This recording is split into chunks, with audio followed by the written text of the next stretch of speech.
Nah, makanya di sini kriterianya nggak dibagi-bagi, langsung kriteria kegawat daruratan. Nggak dipisah-pisah ya. Nah, pelayanan kegawat dauratan ini ada beberapa pelayanan ya. Pelayanan kegawat dauratan ini meliputi beberapa penanganan kegawat dauratan, mulai dari pembagiannya, mulai dari pra fasilitas, intra fasilitas, dan antar fasilitas ya. Sekarang masuk dulu ke dalam pra fasilitas. Nah, pra fasilitas ini tindakan atau pertolongan dan atau evakuasi medik ya. Seperti apa tindakan pertolongan atau evakuasi medik ini? Nah, kalau namanya tindakan pertolongan, ini dilakukan tindakan pertolongannya ini kalau pra fasilitas ini dilakukan di tempat kejadian atau pada saat evakuasi medik. Itu adalah tindakan pertolongan di pra fasilitas. Jadi sebelum sampai ke fasilitas. Jadi di tempat ya, tindakan pertolongan yang dilakukan di tempat saat itu. Atau pada saat evakuasi. Evakuasi itu memindahkan. Jadi evakuasi medik ini merupakan upaya memindahkan pasien dari lokasi kejadian ke fasilitas pelayanan kesehatan sesuai kebutuhan medis dengan menggunakan ambulan gawat darurat atau ambulan transportasi. Jadi kan ambulan tuh ada berbagai macam ya, ada ambulan gawat darurat, ada ambulan khusus untuk transportasi ya, dengan upaya menjaga resusitasi dan stabilisasi. Nah, ini tindakan kegawat daruratan pada pra fasilitas. Jadi kalau yang disebut pra fasilitas ini pelayanannya itu pelayanan di TKP.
Mohon maaf teman-teman atas ketidaknyamanan ya. Saya lupa tadi nggak ganti apa? Nggak ganti WiFi ya. Mohon maaf. Kita lanjutkan lagi.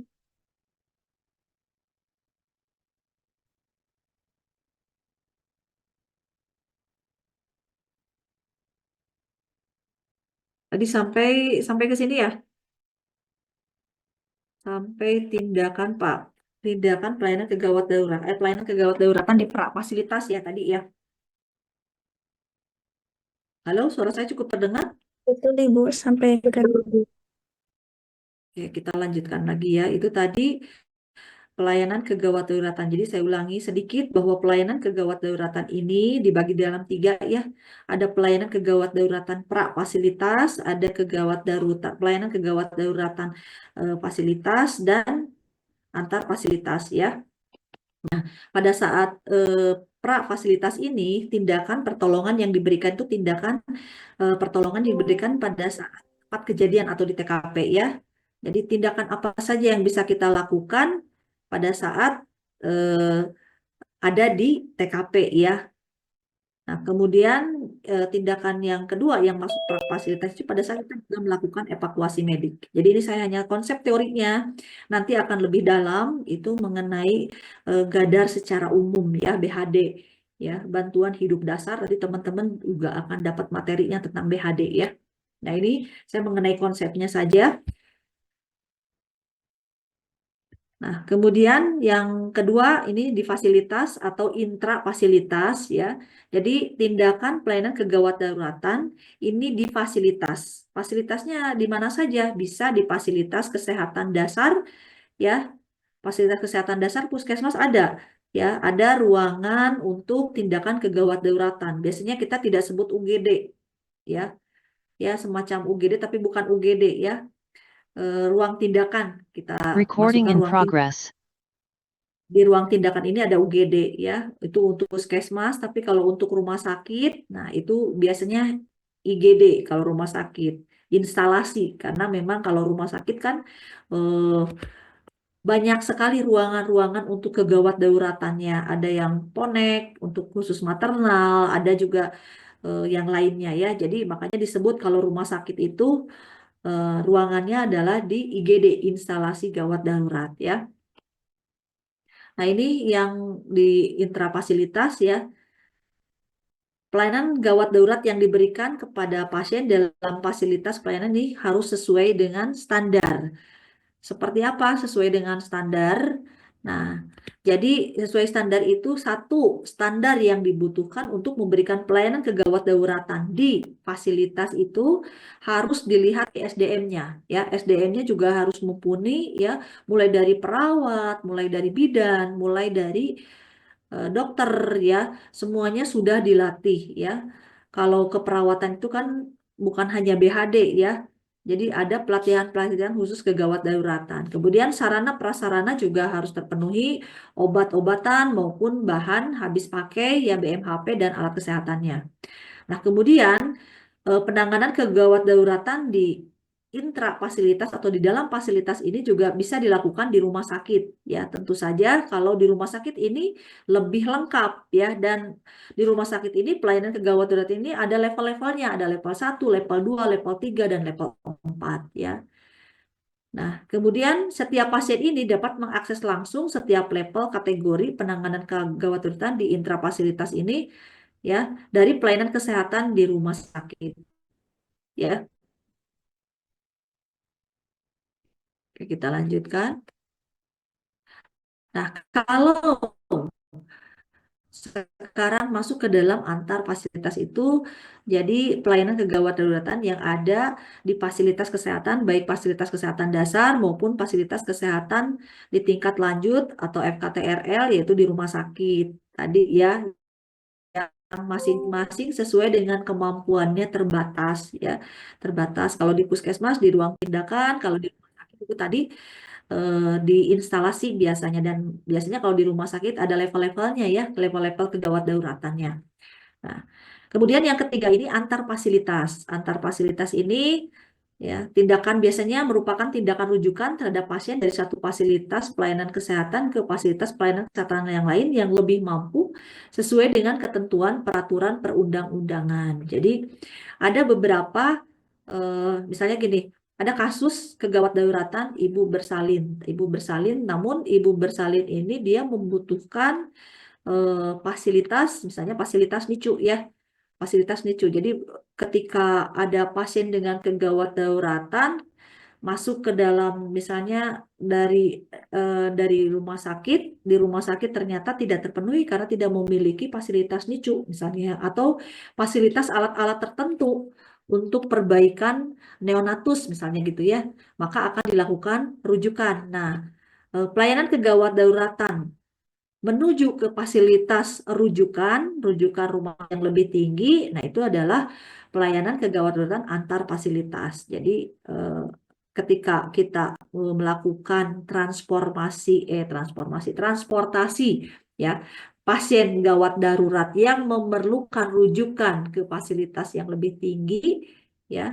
Nah, itu adalah pelayanan kegawat daruratan antar fasilitas.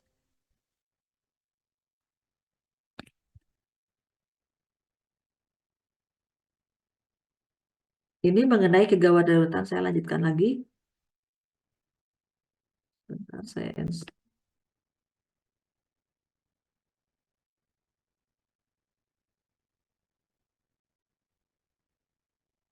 lanjutkan ke sini dulu.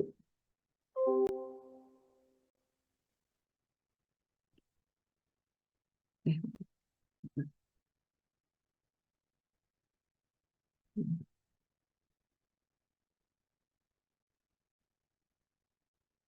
saya buka dulu yang ini.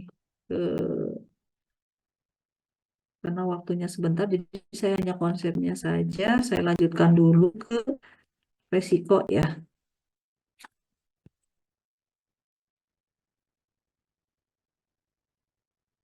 Risiko.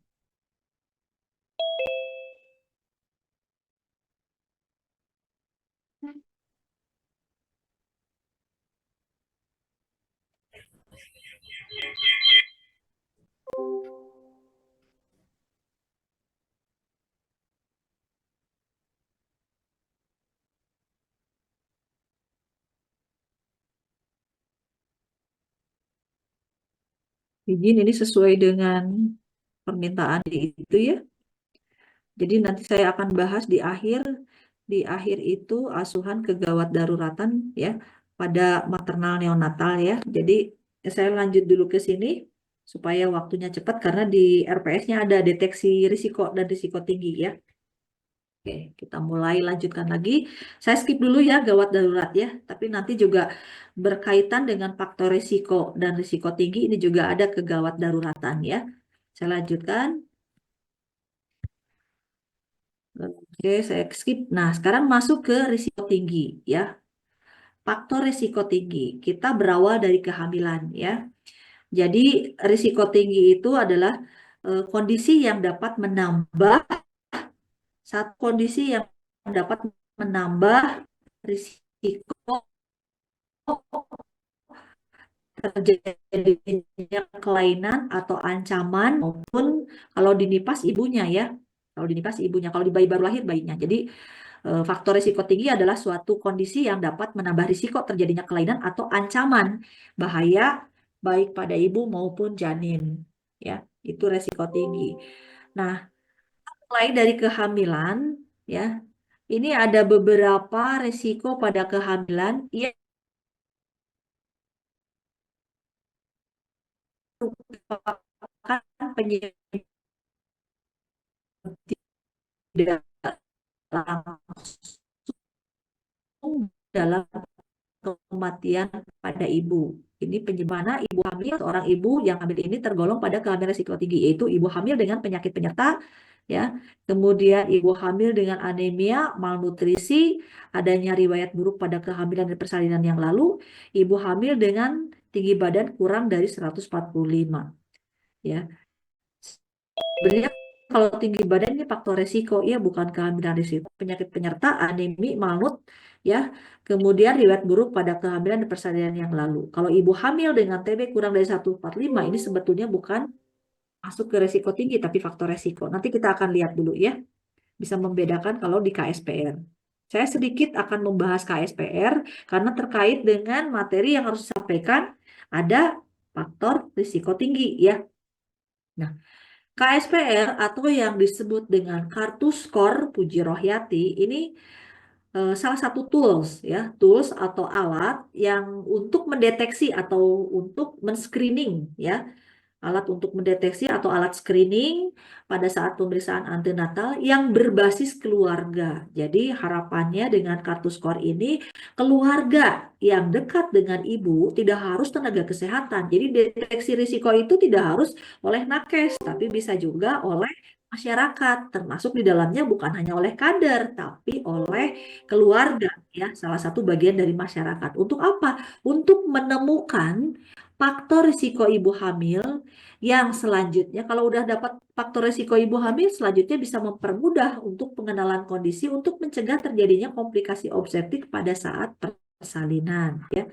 Jadi itu tujuan dari alat screening tadi KSPR, kartu skor. Nanti kita akan tahu bentukan wujudnya ya. Jadi ini baru paparannya dulu ya. Jadi kartu skor ini yang disebut kartu KSPR ya. Singkatannya KSPR, Kartu Skor Puji Rohyati, yang menemukan tentu Dr. Puji Rohyati dalam disertasinya ya. Nah, kartu skor ini tadi ya digunakan sebagai alat screening ya, berbasis keluarga. Nah, KSPR ini disusun kombinasi checklist atau faktor resiko dengan sistem scoring. Nanti kita akan lihat ya seperti apa sih sistem scoring. Ini hanya pengetahuan sekilas. Mungkin nanti Bu Rika akan lebih detail lagi praktek mengenai KSPR ini ya. Nah, kartu skor ini dikembangkan sebagai suatu teknologi sederhana, mudah dan dapat diterima serta cepat digunakan oleh tenaga non profesional tadi seperti keluarga ya, keluarga, kader, masyarakat secara umum ya. Nah, fungsinya ini, melakukan screening deteksi dini, ibu hamil risiko tinggi, memantau kondisi ibu dan janin selama kehamilan, memberikan pedoman penyuluhan untuk persalinan aman berencana dalam bentuk KIE, komunikasi informasi edukasi, kemudian mencatat, melaporkan keadaan atau kondisi kehamilan, persalinan dan nifas, kemudian divalid lagi dari data mengenai perawatan ibu selama kehamilan, persalinan nifas dengan kondisi ibu dan bayinya. Ini juga fungsinya sebagai alat AMP, audit maternal perinatal jika ada kejadian kematian baik pada ibu maupun pada bayi. Jadi dengan KSPR ini kita tahu kita akan runut dari hulu ke hilir penyebab kematiannya. Itu melalui satu audit ya. Kalau ada kematian ibu, kematian perinatal, dia memiliki kasus skor Puji runut ya. Merunut bagaimana proses terjadinya kita bisa melihat di KSPR ya. Nah, ini ada pembagian dari KSPR ini, pembagian kelompok resiko. Kalau menurut skor Puji Rohyati, bahwa risiko pada ibu hamil ini dibagi 3. Ada kehamilan dengan risiko rendah, KRR, ya, yang memiliki skor 2, hijau. Ada kehamilan risiko tinggi, skornya 6 sampai 10, kuning.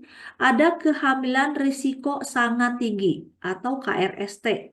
Ya, skornya bisa lebih atau sama dengan 12. Biasanya ditandai dengan warna merah, baik tulisannya dikasih warna merah dan skornya ini biasanya tinggi. Jadi kalau misalkan nanti kita mencoba dari beberapa faktor resiko, nanti kita akan lihat faktor-faktor resikonya ya. Mana faktor resiko rendah, mana faktor resiko tinggi, mana faktor resiko sangat tinggi, dari skor kita dapatnya. Ya. Nah, sekarang saya masuk ke kartu aja, dilihatin dulu ya. Nah, ini kartunya. Sudah ada yang pernah lihat kartunya? Dulu pernah memberikan banyak juga ke Bu Rika, angkatan sebelumnya. Karena waktu itu ada prakteknya, praktek cara mengisi, praktek cara menghitung, ya dengan kasus. Nah, ini teman-teman bisa lihat, ini ada beberapa faktor resiko. Ya, setiap ibu yang hamil itu mendapatkan skor awal. Siapapun ibu hamilnya, skor awal begitu ibu dinyatakan hamil, dia ada risiko. Jadi skor awal ibu hamil skornya 2. Kemudian lihat 4T. Ternyata ibu hamil ini usianya misalkan 15 tahun. Ya, atau 16. Nah, ini dia dapat skor 4. Skor-skornya. Ya. Ini warnanya pink. Warna pink ini adalah APGO. Kalau kemarin teman-teman pernah dengar APGO. APGO itu ada potensi gawat darurat. Itu masuk kelompok APGO. Yang pink ini adalah masuk kelompok APGO. Ada potensi gawat darurat. Ya. APGO ada potensi ya. Maaf. APGO itu ada potensi gawat obstetrik. Bukan darurat, maaf ya. Kan tadi beda gawat sama darurat ya. Jadi ada potensi gawat obstetrik. Ingat, gawat. Ada potensi untuk mengancam nyawa akibat kehamilan kasus obstetrik ya. Akibat hamil ya, karena kan hamil obstetrik ya. Nah, ini pink. Jadi kita bisa lihat skornya, misalkan ada ibu hamil A. Dia tadi usianya 16 tahun. Oh, berarti dia dapat 2 karena dia hamil. 16 tahun berarti ada 4. Baru 6 nih. Belum yang lainnya, misalnya gitu ya. Jadi, nah yang kedua ada yang kuning nih. Yang kuning adalah AGO, gawat obstetrik. Ya, AGO. Yang merah ini baru ini ada gawat darurat obstetrik, ADO merah. Udah ada kegawatan, udah ada juga darurat. Ya, ini merah. Jadi bisa kita lihat. Skornya beda. Kalau yang merah itu langsung dia diberikan skor 8. Jadi ada seorang ibu hamil misalnya, dia pernah ada riwayat bedah sesar. Dia udah skornya, udah hamil, udah bedah sesar, 8 tambah 2, 10. Udah 10 tuh. Ya, dia masuk KR, KRS tadi. Ya, kayak kembalikan lagi. Ini sekedar pengenalan dulu. Saya kembalikan lagi di awal. Belum. Masih KR. Nah, ini. Nah, ini tadi ya. Saya kembalikan lagi. Kelihatan atau kecilan? Enggak ya? Cukup. Nah, jadi dari kartu skor itu ada beberapa faktor resiko yang kita bisa tandai dan kita hitung skornya. Ya. Nah, kalau misalkan tadi ya ada beberapa indikator-indikator ya, ada beberapa maksudnya ada beberapa faktor resiko. Setelah dihitung misalnya ya dihitung dia nggak ada ke arah tadi ke arah skor kuning, skor pink, skor kuning ataupun skor merah ya. Dia hanya hamil saja, tapi aman. Tadi faktor resiko yang lain nggak ada. Oh, berarti dia dapatnya skor 2. Ini baru bagus ya. Skor 2 itu hijau ya. Tapi tetap masuk ke dalam kehamilan risiko rendah KRR. Kalau ternyata dihitung tadi dengan kasus, misalkan ya tadi kan ada yang 10 ya, misalnya ibunya hamil, terus ada bekas sisa operasi gitu kan ya. Sebetulnya kalau itu nggak masuk kuning ya, karena udah merah langsung. Belum lagi kalau yang lainnya, itu udah masuk skor KRST sebetulnya. Meskipun kalau dihitung skornya hanya 10. Kan tadi 8 ya, ada sisa operasi 8, terus dia hamil 2, 10. Tapi karena ada yang merah, itu beda penanganannya, dia masuk langsung ke KRST. Apalagi kalau dihitung-hitung, misalnya ibu hamil tadi hamil, kemudian ternyata usianya kurang dari 16 tahun. Terus tadi ada apa? Ada risiko misalnya eh, ada 4 terlalu ya, terlalu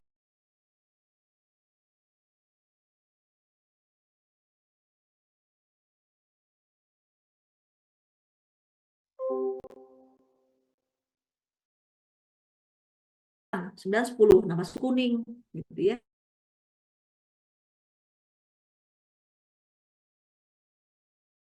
Kalau hari ini kasus. Lanjut ya di pembagian kelompok resiko dari jumlah. Nah, ini faktor resiko-resiko yang ada di eh, tadi di kartu itu ya, yang di kartu tadi yang